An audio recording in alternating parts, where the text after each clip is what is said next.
After I gave my son a kidney to save his life, I overheard him tell his wife, "Now she's finally been useful." They saw me as a disposable tool. They forgot that a seamstress knows how to pull a thread, and I was about to pull the one that would unravel their whole perfect life.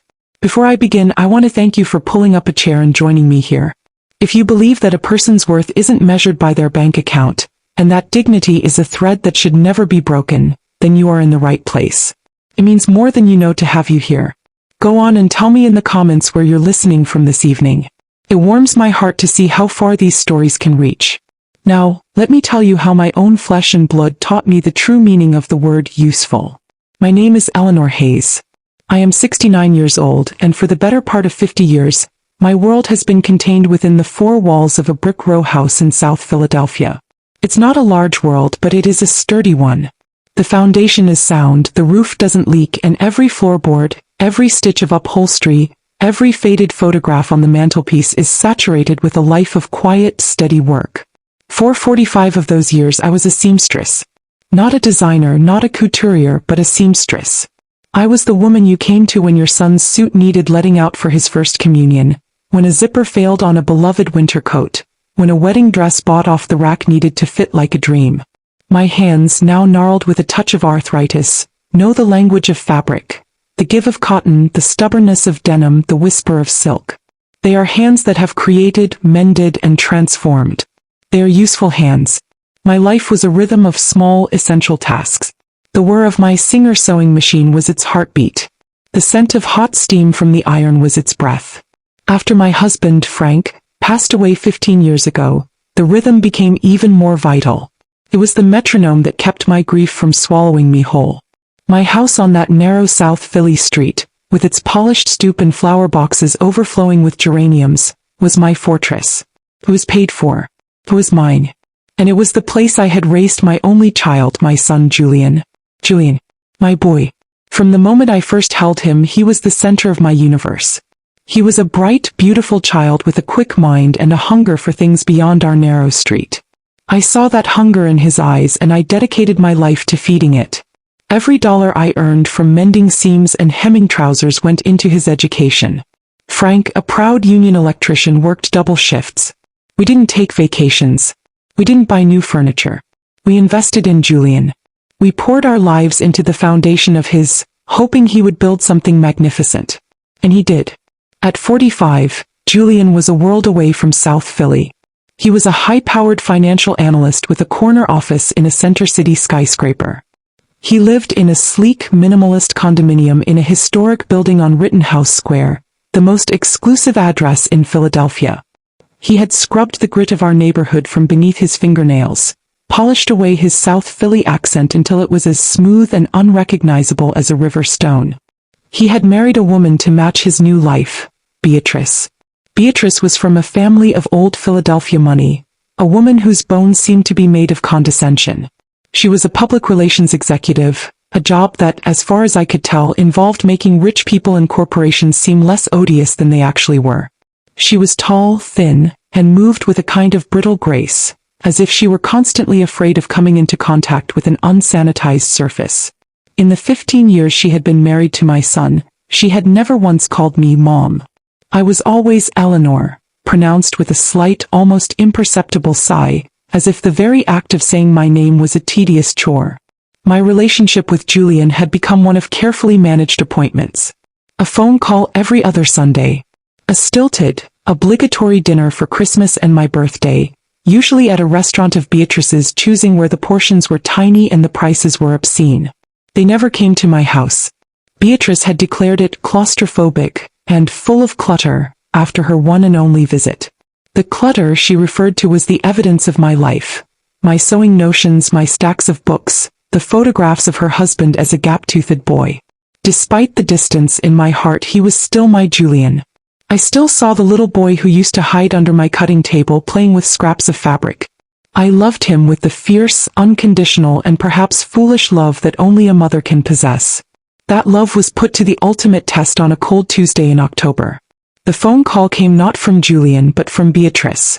Her voice was clipped, devoid of its usual languid superiority, replaced by something sharp and brittle. "Eleanor, you need to come to the hospital. It's Julian. The word sent a bolt of pure cold terror through me. I was at Pennsylvania Hospital in under an hour, my heart hammering against my ribs. I found them in a private room that looked more like a hotel suite than a hospital room. Julian was pale, diminished against the stark white sheets. Beatrice stood by the window, her arms crossed, looking not at her husband, but out at the city skyline. The diagnosis was delivered by a doctor with a kind face and weary eyes. End-stage renal disease. Kidney failure. The words hung in the air, heavy and suffocating. Dialysis, transplant, a new vocabulary of fear. Julian, my brilliant, successful son, whose body had always been as sharp and efficient as his mind, was broken. Without a moment of hesitation, a single clear thought rose above the panic. Test me, I said, my voice surprisingly steady. I want to be tested. To see if I'm a match. The doctor looked at me. Julian looked at me. Beatrice turned from the window, and for the first time, her eyes held something other than disdain. It was a flicker of sharp, calculating assessment. Eleanor, that's very generous, she said, her voice carefully neutral. But it's a major operation. At your age. I'm as strong as an ox. I cut her off, my gaze fixed on my son. He's my boy. Test me. The weeks that followed were a blur of medical appointments, blood tests and consultations. I navigated the labyrinthine hospital corridors with a singular sense of purpose. I was a good candidate. Healthy, non-smoker with the same rare blood type as Julian. The final tests came back. I was a perfect match. The doctors called it a 1 in a million chance. I called it a mother's destiny. Julian was quiet, withdrawn. He seemed almost embarrassed by his own vulnerability, by his need. He accepted my gift with a kind of weary resignation, as if it were just another unpleasant part of his treatment. Beatrice, on the other hand, became almost pleasant. She called to check on me after my appointments. She sent a car to take me to the hospital. Her efficiency was chilling. She was managing my organ donation like one of her PR campaigns, ensuring all the logistics were handled with smooth, cold precision. I didn't care. All I cared about was Julian. The night before the surgery, I sat by his hospital bed. He was asleep, the rhythmic beep of the machines the only sound in the room. I looked at his face, the face I had memorized over 45 years, and I felt a wave of love so powerful it almost brought me to my knees. This was it. The ultimate act of a mother's love. I was a seamstress, a mender. And now I would mend my son. I would give him a piece of myself, a stitch in time, that would bind us together forever and make him whole again. I was not just giving him a kidney, I was giving him back his life. And for that I would have walked through fire. I had no idea that the path ahead led not to gratitude, but to a truth so cruel it would burn my old life to the ground. The surgery was a success. That was the first thing I heard when I swam up from the depths of anesthesia, my body a landscape of dull aches and sharp localized pains. A cheerful nurse told me that my kidney had started working in Julian's body almost immediately. A beautiful pink kidney, she'd said. You're a hero, Mrs. Hayes. A hero. I clung to that word as I drifted in and out of a morphine-laced haze. I had done it. My beautiful pink kidney was inside my son, filtering and cleansing, making him well. The pain was a small price to pay for that knowledge. After a few days I was discharged from the hospital, but not to my own home. The plan, orchestrated by Beatrice, was for me to recover at their condominium. It just makes more sense, Eleanor, she had explained in her tone of unassailable logic. We can have a nurse check on you both. It's more efficient. Efficient. That was Beatrice's favorite word. Their condo on Rittenhouse Square was like a magazine cover come to life. It was a vast open space with soaring ceilings, gleaming hardwood floors, and a wall of windows that offered a breathtaking view of the park. But it was a cold beauty. The furniture was sparse and architectural, the color palette a monotonous sea of gray, white, and black. There was no clutter, no history, no soul. It was the kind of place where you were afraid to put down a glass for fear of leaving a ring. I was installed in a guest room that was larger than my entire downstairs floor. It was decorated in shades of beige and had the impersonal feel of a luxury hotel suite. A private nurse, a brisk woman named Carol, came twice a day to check my vitals, inspect my incision and administer my medication. I felt less like a beloved mother recovering from a selfless act and more like a fragile, temporary inconvenience. A piece of antique furniture that had been brought in for repairs and was now taking up too much space. Julian was recovering in the master suite at the other end of the long, echoing hallway. I saw him only in brief, supervised intervals. He looked better, his color returning, the spark back in his eyes. He was polite, almost formal. "How are you feeling, mother?" he would ask, his voice carefully modulated. "Are you comfortable?" He never mentioned the kidney. He never said thank you. It was as if the monumental event that had transpired between us was a delicate, embarrassing subject, not to be spoken of in polite company. Beatrice was the picture of dutiful concern, but her patience was visibly fraying. She would sweep into my room, her heels clicking on the hardwood floor, and ask a series of rapid-fire questions. "Did the nurse come? Did you take your pills? Do you need anything?" Before I could fully answer, she would be gone again, her phone already pressed to her ear. The message was clear. My recovery was a project with a deadline, and it was running behind schedule. The days bled into one another, a monotonous cycle of pain medication, bland food, and long empty hours staring at the beige walls. I missed my house. I missed the familiar weight of my sewing shears in my hand. I missed the scent of my own home, the feeling of my own bed.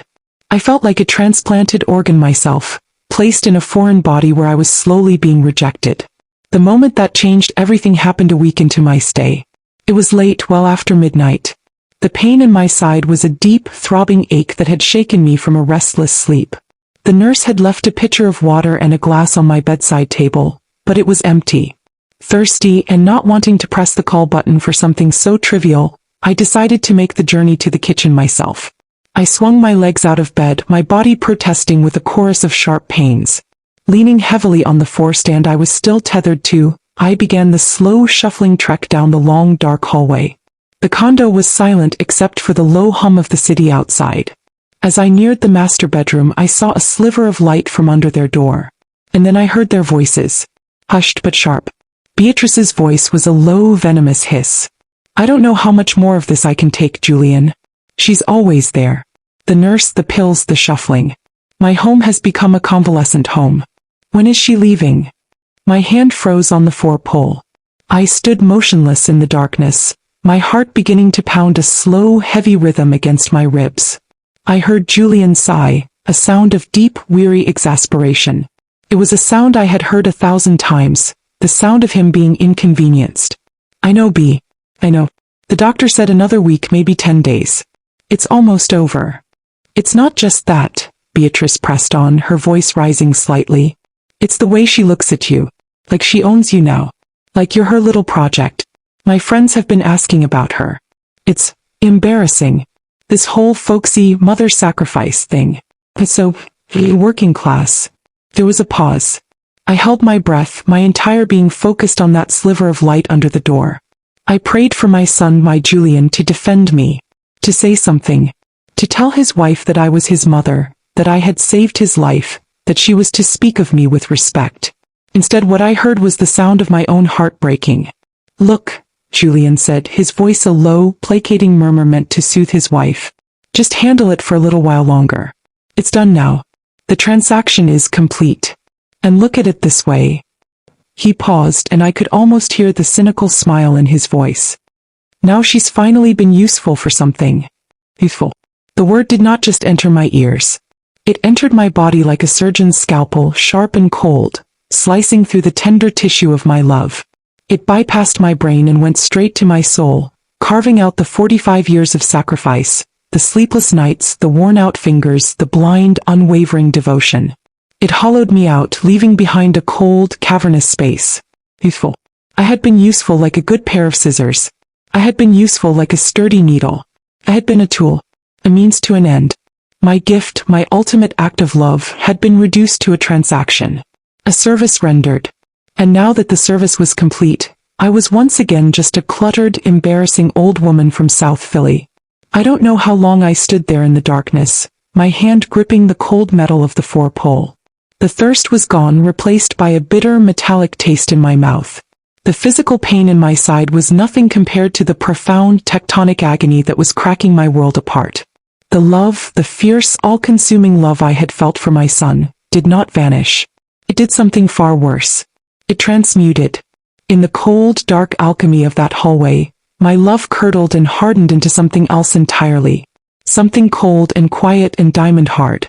I turned around, my movements slow and deliberate. I shuffled back to my beige room, to my beige bed. I lay down, my body rigid, my eyes wide open in the darkness. The woman who had entered that hallway, the loving mother, the selfless donor, was gone forever. In her place was someone new. A woman who now understood the language of transactions. A woman who realized that her son and his wife had made a terrible miscalculation. They thought the transaction was complete. They had no idea that I was about to present them with the final bill. And the price was going to be everything they held dear. The remaining 10 days of my recovery at the condo were a masterclass in performance. On the outside I was the same Eleanor Hayes. Quiet, compliant, and slowly healing.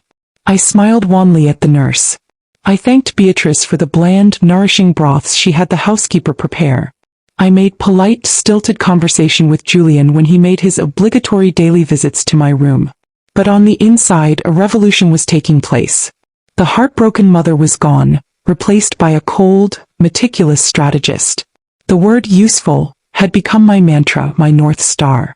It was the lens through which I now saw everything. I watched them. I listened. I gathered data with the detached precision of a librarian cataloging a new collection. I saw how their lives were not lived but curated.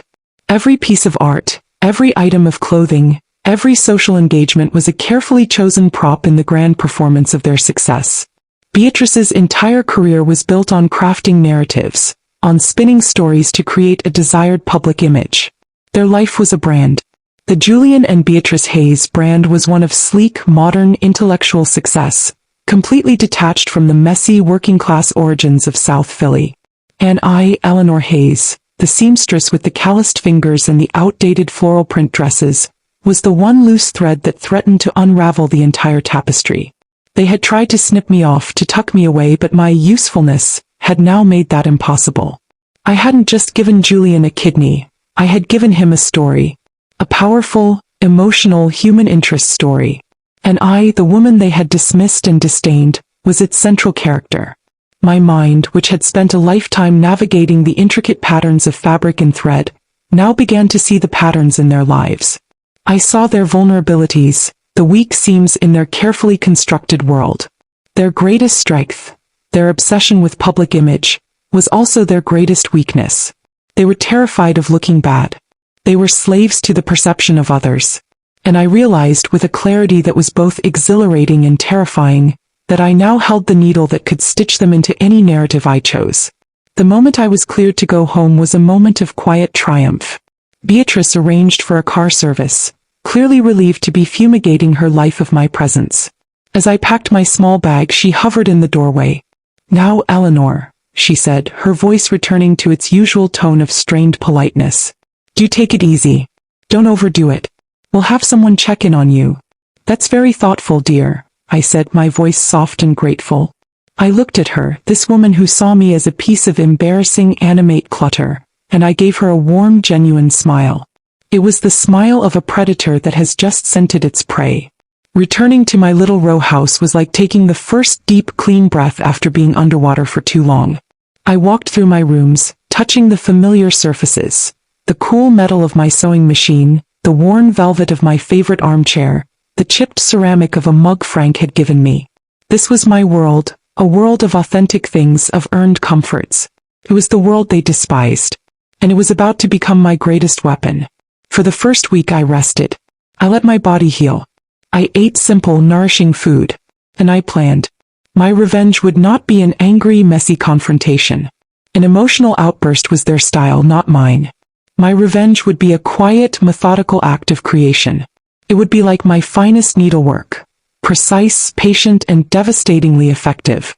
I would not tear down their carefully constructed world. I would embellish it. I would embroider myself onto it so thoroughly, so beautifully that they could never, ever cut me out again. My first move was deceptively simple. I sat down at my old oak desk, the one Frank had refinished for me, and I pulled out my good stationery. I wrote a letter. It was not addressed to Julian or Beatrice.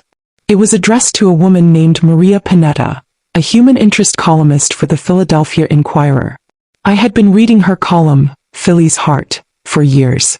She had a knack for finding and telling the small, poignant stories of ordinary people doing extraordinary things. My letter was a work of art. I wrote it not as a woman scorned, but as a mother overwhelmed with gratitude and love.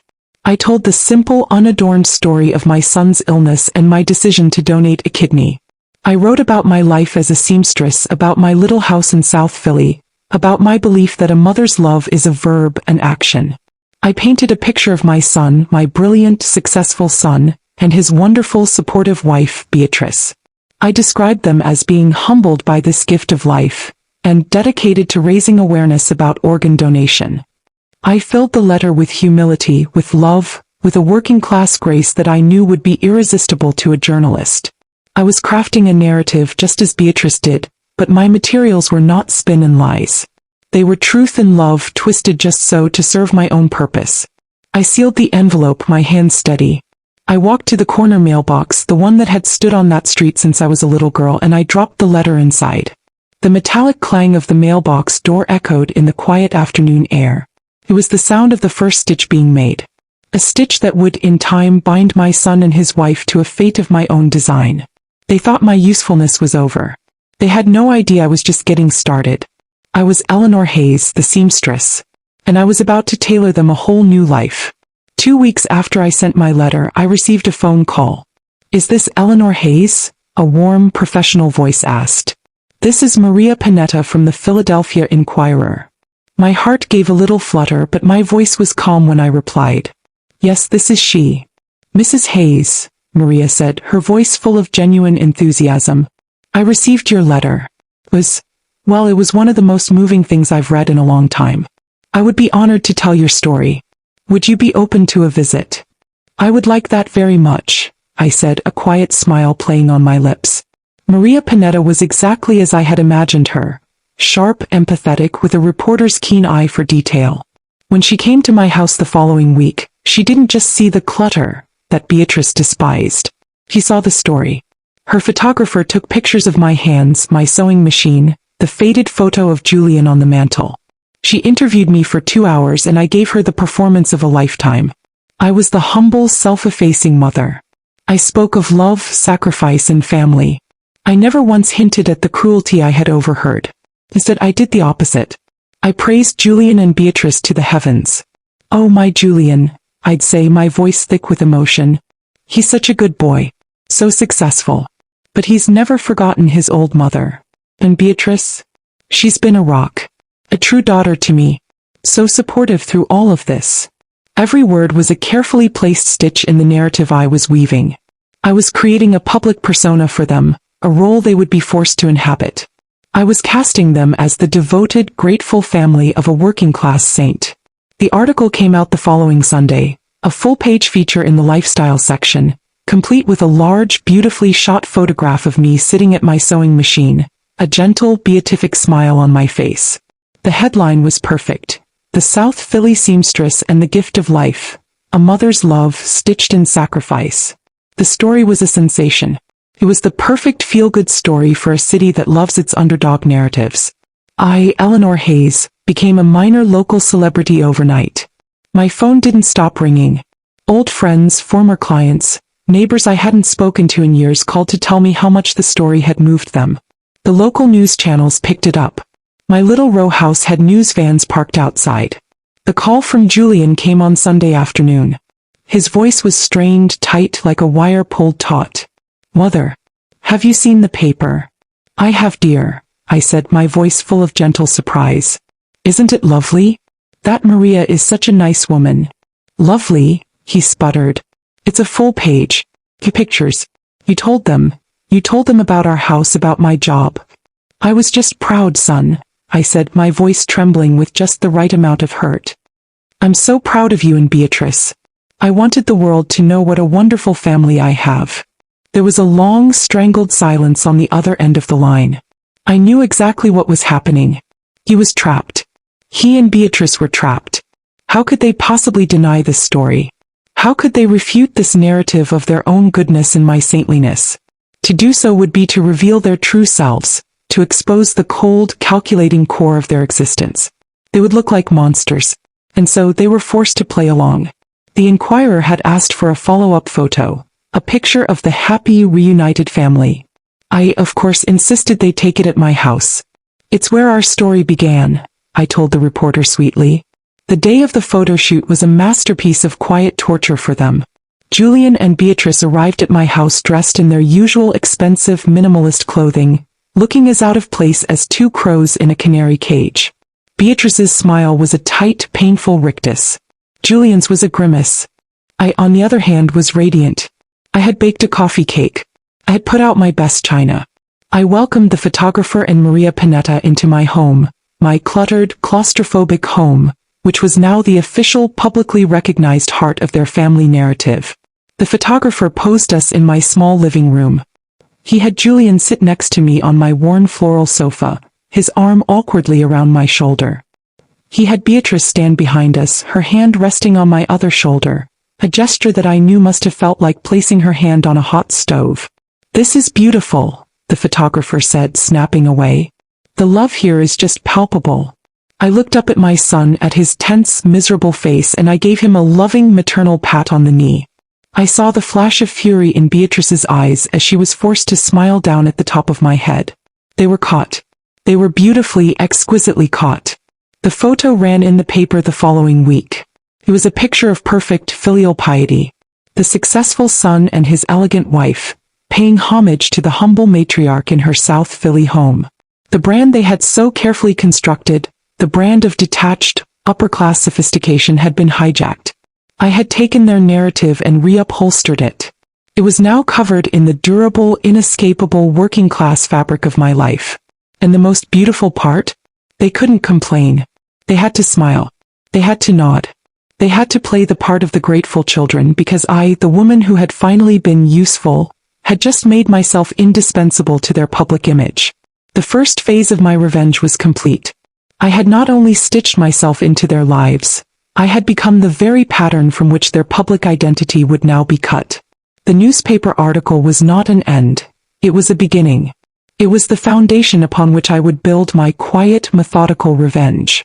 I had been given a new identity, the seamstress saint of South Philly, and I decided to inhabit that role with the dedication of a seasoned character actor. My son and his wife had built their lives on public relations. I was about to show them what a truly effective PR campaign looked like. The invitations started to roll in. First, it was the hospital where the transplant had been performed. They asked if I would be willing to be a guest of honor at their annual organ donor awareness breakfast. I accepted with humble grace. Of course, I told the event organizer, I couldn't possibly attend without my two biggest supporters, my son Julian and his wonderful wife, Beatrice. The organizer was thrilled. Having the donor, the recipient, and his glamorous wife all in attendance was a fundraising goldmine. Julian and Beatrice had no choice but to accept. To refuse would be unthinkable. So, on a bright Saturday morning, they found themselves not at a trendy brunch spot in Rittenhouse Square, but in a hospital cafeteria, making small talk with nurses and transplant coordinators. I watched them from the head table, a quiet, satisfied smile on my face. Beatrice, in her silk blouse and designer trousers, looked as if she had been dropped into a foreign country without a passport. Julian had a fixed, glassy-eyed smile on his face as people came up to shake his hand and tell him how lucky he was to have a mother like me. When it was my turn to speak, I walked to the podium, my steps slow and deliberate. I wore a simple navy blue dress that I had made myself. I spoke from the heart, or at least it sounded that way. I told my story, the one the city now knew so well. And then I turned to my son and daughter-in-law who were seated in the front row. I couldn't have done any of this, I said, my voice cracking with emotion as I gestured towards them, without the unending love and support of my dear son Julian and my wonderful daughter-in-law Beatrice. They are my rocks. A wave of applause went through the room. All eyes turned to them. They were forced to stand, to smile, to nod, to accept the adoration of the crowd. I had them. I had them pinned to the board like two beautiful wriggling butterflies. This became the new pattern of our lives. I was invited to speak at a church fundraiser, a community health fair, a local Rotary Club luncheon. And at every event, I insisted that Julian and Beatrice be there. At every event, I sang their praises, weaving them ever more tightly into the fabric of my saintly narrative. I was the humble seamstress and they were my adoring wealthy benefactors. The pressure began to take its toll. I could see it in the tense set of Julian's jaw, in the dark circles that began to appear under Beatrice's eyes. Her carefully curated social life was being contaminated by my working-class authenticity. I heard through the South Philly grapevine, a communication network more efficient than any social media platform, that Beatrice's friends were starting to talk. "Did you see the pictures of Beatrice at that hospital breakfast?" one would say to another. "With her mother-in-law, the seamstress? So quaint." The word quaint was to Beatrice a death sentence. Her brand was not quaint. It was sophisticated, exclusive, aspirational.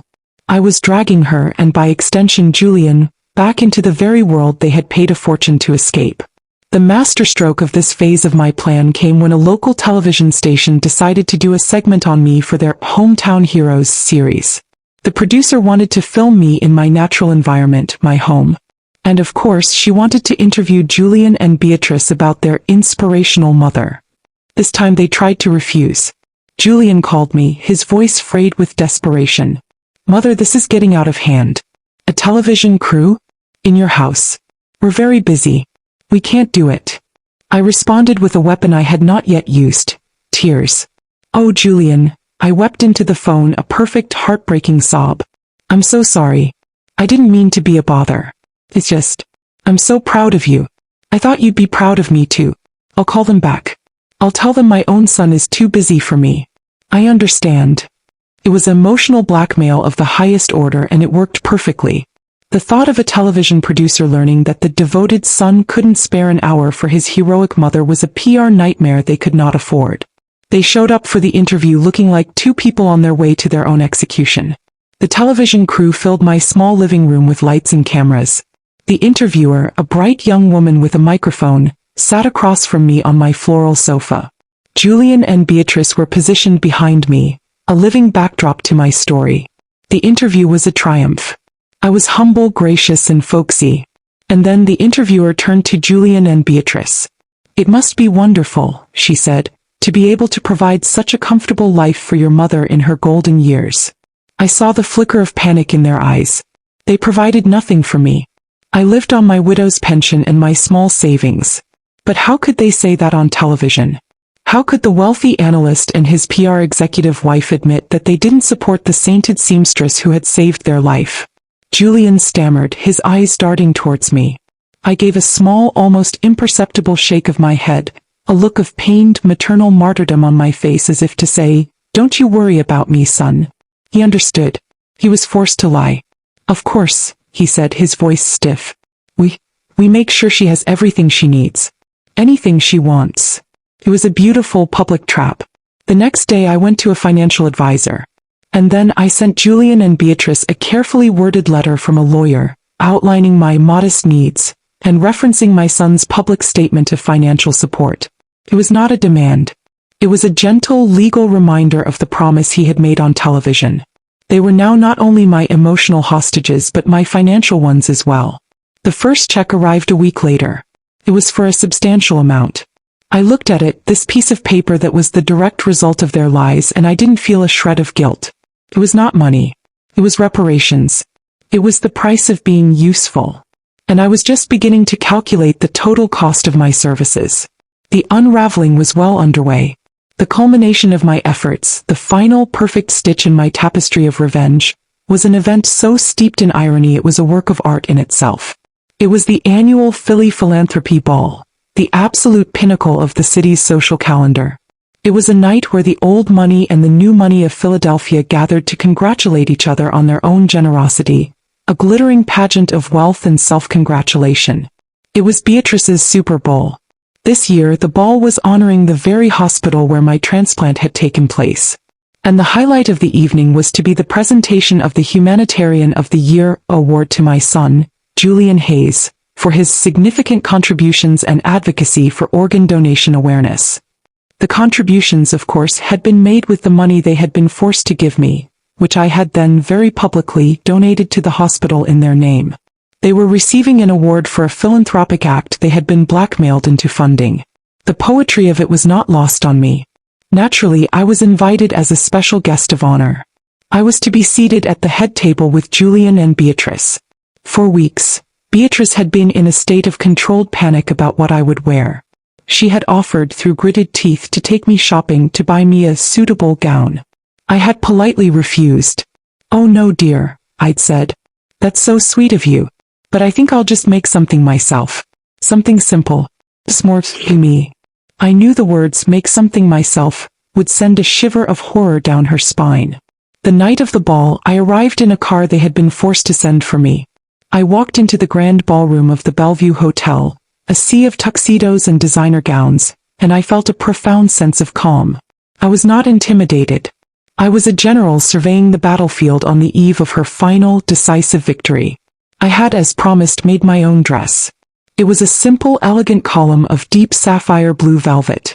It was impeccably tailored, the work of a master seamstress with 50 years of experience.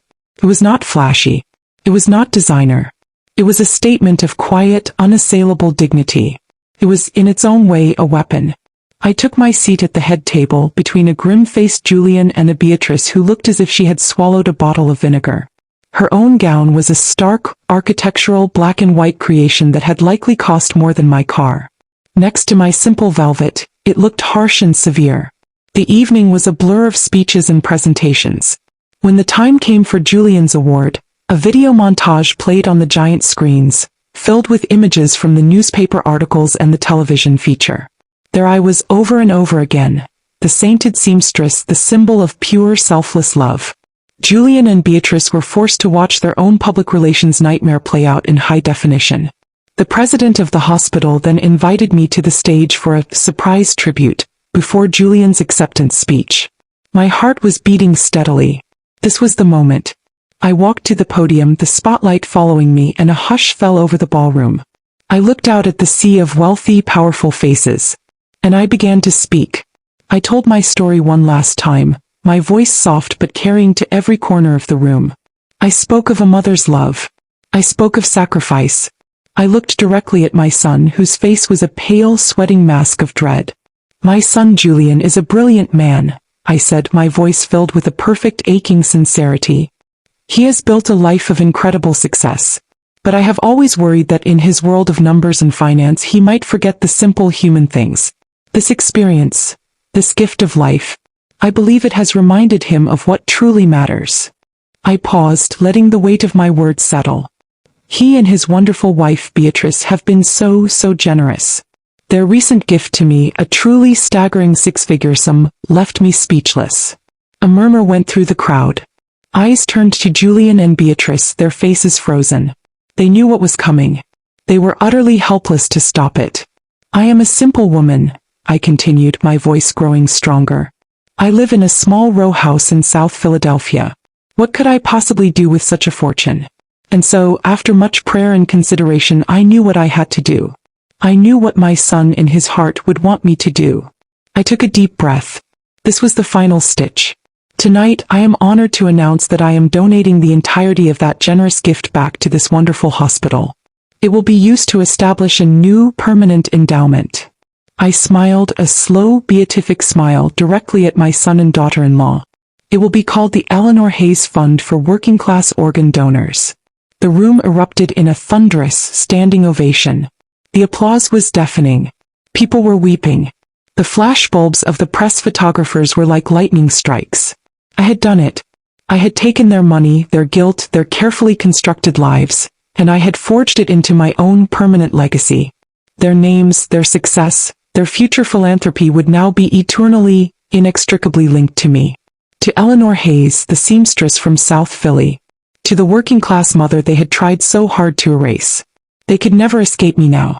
My name was stitched into the very fabric of their public lives, a permanent, beautiful, and devastating embroidery. Julian never gave his acceptance speech. There was no time. The rest of the evening was a celebration of me. I was surrounded, feted, praised. Through it all, I saw my son and his wife trapped at the head table, forced to smile, to nod, to accept the congratulations on my behalf. Their faces were hollow, their eyes empty. They were beautiful, expensive, perfectly tailored shells.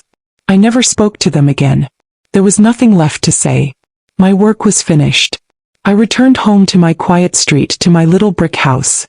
I sat in my favorite armchair, the velvet worn smooth from years of use, and I felt a sense of peace so profound it was almost holy. My revenge was not in their ruin but in my own reclamation. They had called me useful, and so I had been.